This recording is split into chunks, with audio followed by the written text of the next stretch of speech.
তোর মা আজকে মুখ ফুটে কি বললো রে? যা বলেছে সেটাই শুনেছো। শ্রী কি সুন্দর বললো যে একসঙ্গে সবার কাজ করার কথা, আর তুমি হারার কথা বলছো। মানুষকে অ্যাম্বুলেন্সের পরিষেবা দেওয়া কতটা বড় বলো তো? সেটাই একবার ভেবে দেখো তো লাভলি, যে সমস্ত অসহায় আর্ত মানুষদের কাছে অ্যাম্বুলেন্স পৌঁছে যেতে পারে না, আমরা তাদের কাছে পৌঁছে যাব, তাদের পাশে দাঁড়াবো। হ্যাঁ দিদি, ঠিকই বলেছো। ঠিক সময় মতো অ্যাম্বুলেন্স পেলে আর ঠিক সময় মতো হাসপাতালে পৌঁছে গেলে কত মানুষের প্রাণে বেঁচে যায় বলো তো। আমার মাও প্রাণে বেঁচে যেত যদি সেই দিন অ্যাম্বুলেন্স থাকতো।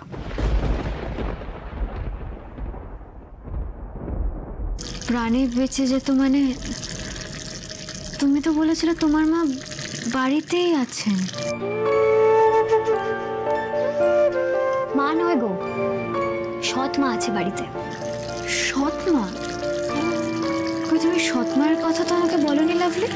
কি আর বলবো দিদি, ওই মহিলার নাম উচ্চারণ করলেই ঘেন্না করে আমার। সে কি, কেন? সৎ মা আর নিজের মায়ের মধ্যে অনেক ফারাক আছে জানো তো। এটা ঠিকই যে সৎ মা অনেক সময় নিজের মায়ের মতোই হয়ে ওঠে, কিন্তু আমার ভাগ্যে তেমনটা হয়নি। তেমনটা হয়নি মানে? লাভলি, কি হয়েছিল তোমার মায়ের?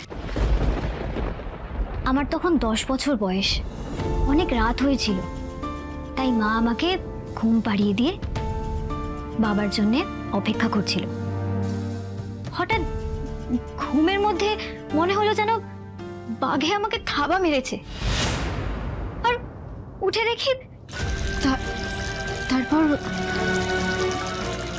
কি হলো লাভলি?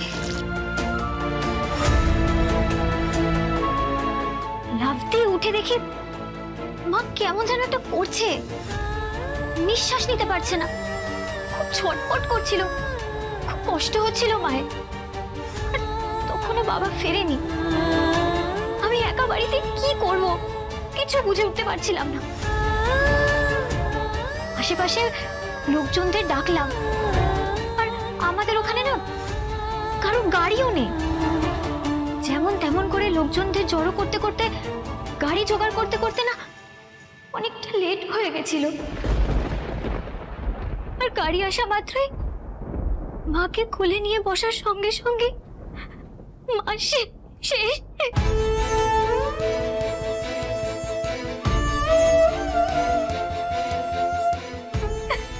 লাভলি, এই ছাড়ো ছাড়ো, এদিকে এসো, দাঁড়াও তো, কান্নাকাটি করতে নেই। আচ্ছা দেখো, কারোর মৃত্যুতে তো আমাদের হাত থাকে না, তাই না? যারা চলে গেছে এই পৃথিবী ছেড়ে, আমরা হাজার চেষ্টা করলেও তাদের ফিরিয়ে আনতে পারবো না লাভলি। তবে আজ তোমাকে একটা কথা আমি বলে রাখছি, সব সময় মাথায় রাখবে, মনে রাখবে তোমার মা কিন্তু এখানেই রয়েছে, সব সময় তোমাকে দেখছে। এভাবে চোখের জল ফেললে বড্ড কষ্ট পাবেন কিন্তু, হ্যাঁ বুঝলে? একদম কান্নাকাটি করবে না।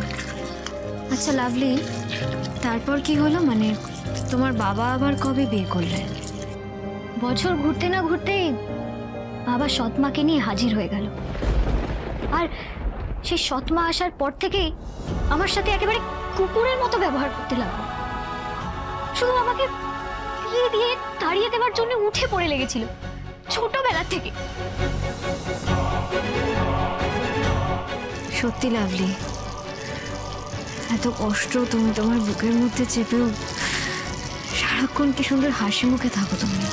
আচ্ছা দিদি, একটা কথা বলো তো, বাদল আমাকে সুখে রাখবে তো? বাদলের সুখের চাবিকাঠি তো তুমি লাভলি। তুমি বাদলকে সুখে রাখবে, দেখবে বাদলও তোমাকে সুখে রাখবে। শ্রী, রান্না হলো? একবার একটু এদিকে আসবে, দরকার ছিল। শ্রী, আরে কি করছোটা কি? তাড়াতাড়ি তাড়াতাড়ি এসো, আর ভাল লাগছে না। কোনো উত্তর দিচ্ছ না, কি ব্যাপার বলো তো? আরে শ্রী, তাড়াতাড়ি এসো। কি হলো কি? এত চেঁচাচ্ছিস কেন? সারা পাড়া তো জানতে পারবে। শ্রী শ্রী শ্রী শ্রী কি হয়েছে কি? এত চিৎকার করছিস কেন? চোখে হারাচ্ছিস মনে হচ্ছে সবসময়। মা এখন স্ত্রীকে চোখে না হারালে চলবে না, বুঝেছো? কেন, কি হয়েছে? মা পরিস্থিতিটাই এমন, মানে আমাদের কাছে সময় নষ্ট করার সময় নেই। আমার সবসময় স্ত্রীকে দরকার। ওই ব্যবসায় বলো না, সময়ের দাম টাকার থেকে বেশি।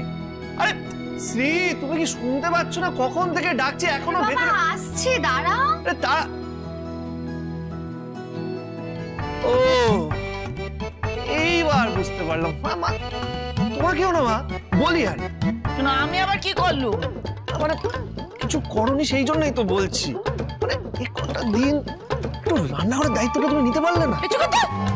আমি কেন দায়িত্ব নেব? হ্যাঁ, আমার ঘরে এই দুটো জোয়ান বউ রয়েছে, আমি কেন দায়িত্ব নেব? তার বাবা, তোকে খাইয়ে পড়ে আমি এতটা বড় করলুম, আজ তোর বউকে আমি রান্নাঘরে পাঠিয়েছি বলে তুই আমার কথা শোনাচ্ছিস? না মা, কথা শোনাচ্ছি না, বোঝানোর চেষ্টা করছি যে এই বিজনেসটা আমাদের জন্য কতটা ইম্পর্টেন্ট। মা একটু বোঝো, একটা মানুষ বিশ্বাস করে আমাদের টাকা দিয়েছে, আমাদের উপরে কতটা দায়িত্ব একটু বোঝার চেষ্টা করো। করে বলছিস যেন আমি সারা জীবনে কারোর কোনো দায়িত্ব নিইনি।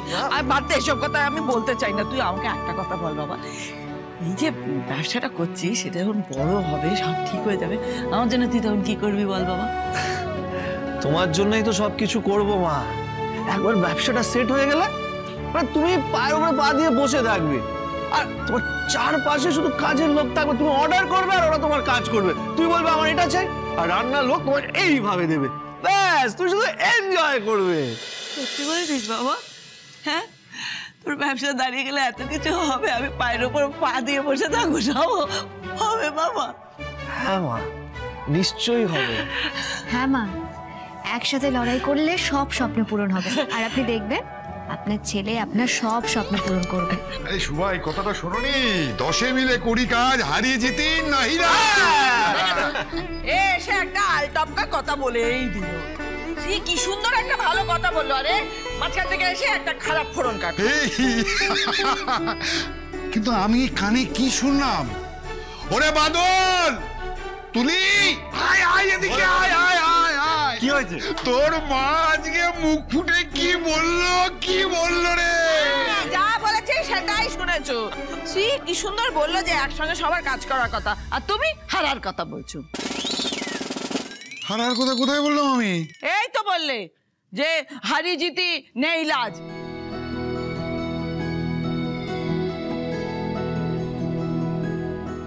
সবাই হারবে কেন? সারা জীবন তুমি নিজে হেরে এসছো বলে ভাবছো সবাই হারবে?